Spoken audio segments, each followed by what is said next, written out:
Hi అండి. Very good morning to everyone. ఈరోజు మనకి ఈనాడు న్యూస్ పేపర్‌లో అయితే ఉగాదికి సంబంధించి ఉగాదికి ఉగాదిలో ఆల్రెడీ మనకు జాబ్ క్యాలెండర్ అనేది రిలీజ్ చేస్తామనేసి చెప్తున్నారండి గవర్నమెంట్. అలాగే ఉగాదికి సంబంధించి డీఎస్సీకి సంబంధించినటువంటి నోటిఫికేషన్ గాని ఇస్తాము అనేసి ఈరోజు పేపర్‌లో అయితే క్లియర్ కట్‌గా అయితే మనకు ఇన్ఫర్మేషన్ అయితే వచ్చిందనమాట. ఒకసారి చూద్దామండి. 3600 పోస్టుల వరకు భర్తీ చేసేటట్టు అవకాశము. గతేడాది సిలబస్సు నిబంధనల్ని కూడా ఈసారి అమలు. పాఠశాల యొక్క విద్యాశాఖ కసరత్తు పూర్తయింది. గతేడాది ఏదైతే డీఎస్సీ 2025లో జరిగినటువంటి డీఎస్సీకి సంబంధించినటువంటి సిలబస్సు ఇంకా రూల్సే కూడా ఈ డీఎస్సీ కూడా అమలు చేస్తున్నట్టుగా చూపిస్తున్నారు. నెక్స్ట్ ఇక్కడ క్లియర్ కట్‌గా డేట్ అయితే చూసినట్టయితే రాష్ట్ర ప్రభుత్వం మరో డీఎస్సీ ప్రకటించేందుకు సిద్ధమైంది. ఏటా డీఎస్సీ నిర్వహిస్తామని ఇటీవల విద్యా, ఐటీ శాఖ మంత్రి లోకేష్ ఇచ్చినటువంటి హామీ మేరకు నోటిఫికేషన్‌కు ప్రణాళిక సిద్ధం చేసింది. ఉగాది పండుగ సందర్భంగా ఉపాధ్యాయ యొక్క నియామకాలకు ప్రకటన విడుదల చేయాలని కూడా భావిస్తోంది. ఇప్పటికే క్షేత్రస్థాయి నుంచి కూడా ఖాళీల వివరాలను పాఠశాల విద్యాశాఖ సేకరించింది.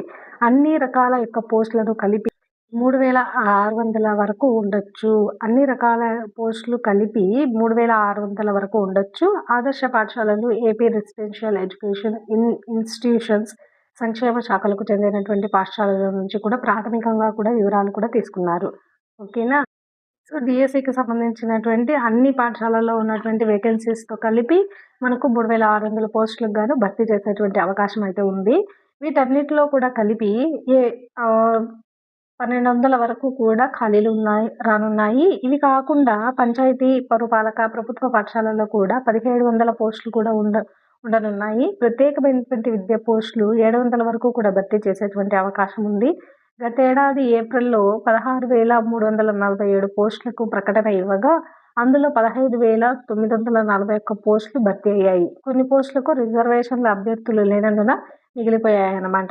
ఓకేనా. ఇది ఆల్రెడీ మనకు తెలిసినటువంటి విషయమే. ఈ 3600 పోస్టుల్లో వీటన్నిటితో పాటు 1200 పోస్టులు వీటన్నిటిలో కూడా కలిపి పాఠశాలల్లో కూడా 1700 పోస్టులు కూడా ఉండనున్నాయి. వీటికి యాడ్ అవ్వచ్చు. అంటే ఈ ఇయర్ 2026కి సంబంధించి మనకి ఇంకా రిటైర్మెంట్స్ అయితే ఎక్కువ ఉన్నాయి కాబట్టి సో ఇంకా ఎక్కువ పోస్టులు ఇంప్రూవ్ చేసి మనకి నోటిఫికేషన్ రిలీజ్ చేస్తే అయితే బాగుంటుంది అనేసి నా ఒపీనియన్ అండి. మీరేమనుకుంటున్నారో కమెంట్ చేయండి. సిలబస్లో మార్పులు లేదు అనేసి ఇక్కడ ఇంకొక సబ్ టైటిల్ అయితే ఇచ్చారు. అందులో చూసినట్టయితే ఉగాదికి ఇచ్చేటువంటి డిఎస్సి సిలబస్లో మార్పులు ఏమీ చేయడం లేదు. గతేడాది డిఎస్సికి ఇచ్చినటువంటి సిలబస్ మార్గదర్శకాలను ఈసారి అమలు చేయనున్నారు. అన్ని పోస్టులకు కూడా ఆంగ్ల భాష యొక్క ప్రావీణ్యము పరీక్ష, కంప్యూటర్ ప్రావీణ్యము పరీక్ష నిర్వహించాలని మొదట భావించిన సమయం లేనందున ఈ ఆలోచన వాయిదా పడింది. ఓకేనా. ఇదైతే చాలా మందికి అయితే గుడ్ న్యూస్గా చెప్పచ్చు. ఎందుకంటే చాలామంది ఇంగ్లీష్ ప్రొఫిషియన్సీ టెస్ట్ అంటేనే చాలా భయపడిపోయారనమాట. సో వాళ్ళు ఇంకా అయితే ప్రిపరేషన్ అని స్టార్ట్ చేసింది లేదేమో మేబీ నాకు తెలిసి. కానీ ఇప్పుడైతే ఒకసారి మీకైతే క్లారిటీ వచ్చేసింది కదండి. కాబట్టి ఇప్పటి నుంచి అయినా ప్రిపరేషన్ అయితే స్టార్ట్ చేసేయండి. మన ఛానల్ని సబ్స్క్రైబ్ చేసుకోండి. డైలీ అయితే మనకు ఛానల్లో ఇక్కడ నుంచి డిఎస్సికి సంబంధించిన ప్రతి ఒక్క సబ్జెక్ట్ నుండి ఏదో ఒక వీడియో అయితే అప్లోడ్ అవుతూనే ఉంటుంది. అలాగే ఎంసీక్యూస్ ప్రీవియస్ పీవైక్యూస్ ఏవైతే లాస్ట్ డిఎస్సిలో టెట్లో అడిగినారో వాటన్నిటిని కూడా మన షార్ట్లో అయితే అప్లోడ్ చేస్తుంటాము. కాబట్టి ప్రతిదీ చూసి జస్ట్ ఒకసారి రివైండ్ చేసుకోండి. మీరు ఏం చదివారు, అక్కడ ఏమి ఆప్షన్స్ చూపిస్తున్నారు, క్వశ్చన్స్ ఎలా అడుగుతున్నారు, వీటన్నిటిని కూడా రివైండ్ చేసుకోవడానికి మీకు మన ఛానల్ అయితే ఫుల్ సపోర్ట్ అయితే చేస్తుంది అన్నమాట. సో ఇక్కడ నుంచి ఇంకన్నా డిఎస్సి ప్రిపరేషన్ స్టార్ట్ చెయ్యని వాళ్ళు ఎవరైనా ఉంటే సో వెంటనే అయితే స్టార్ట్ చేసేసుకోండి. DSC syllabus already last year మనకి ఏదైతే ప్రొవైడ్ చేశారో అదే ఉంటుందని క్లియర్ కట్గా ఇక్కడ అయితే మెన్షన్ చేశారు. సో ఎలాంటి డౌట్స్ లేకుండా వెంటనే స్టార్ట్ చేసేయండి.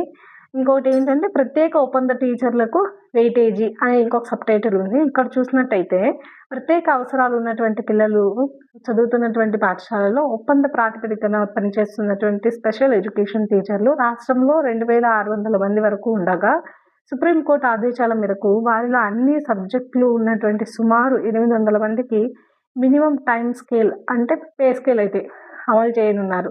10 ఏళ్ల సర్వీసు, టెట్ లాంటి అర్హతలు నిర్ణయించారు. ఈ అర్హతలు సాధించిన వారికి మినిమం టైం స్కేల్ అమలు చేస్తారు. పర్మనెంట్ ఉద్యోగం కోసం వీరు డిఎస్సి రాయాల్సి ఉంటుంది. ప్రత్యేక డిఎస్సిలో ఒప్పంద ప్రాతిపదికన పనిచేస్తున్నటువంటి టీచర్లకు వెయిటేజ్ ఇవ్వడంపై అధికారులు ఆలోచన కూడా చేస్తున్నారు. ఓకేనా, ఇది స్పెషల్ స్కూల్స్లో పనిచేస్తున్నటువంటి టీచర్లకు సంబంధించినటువంటి ఇన్ఫర్మేషన్ అన్నమాట. అండ్ అలాగే డిఎస్సికి మనమైతే ఇంకా ఎలాంటి డౌట్స్ పెట్టుకోకుండా ఇంకా ప్రిపరేషన్ అయితే స్టార్ట్ చేసేసుకున్నాము. సో మరిన్ని వీడియోస్ డైలీ అయితే ఇంకా నుండి అప్లోడ్ అవుతాయి కాబట్టి ఖచ్చితంగా సబ్స్క్రైబ్ చేసుకోండి. ఏదైనా డౌట్స్ ఉంటే కమెంట్ సెక్షన్లో కమెంట్ చేయండి. Thank you.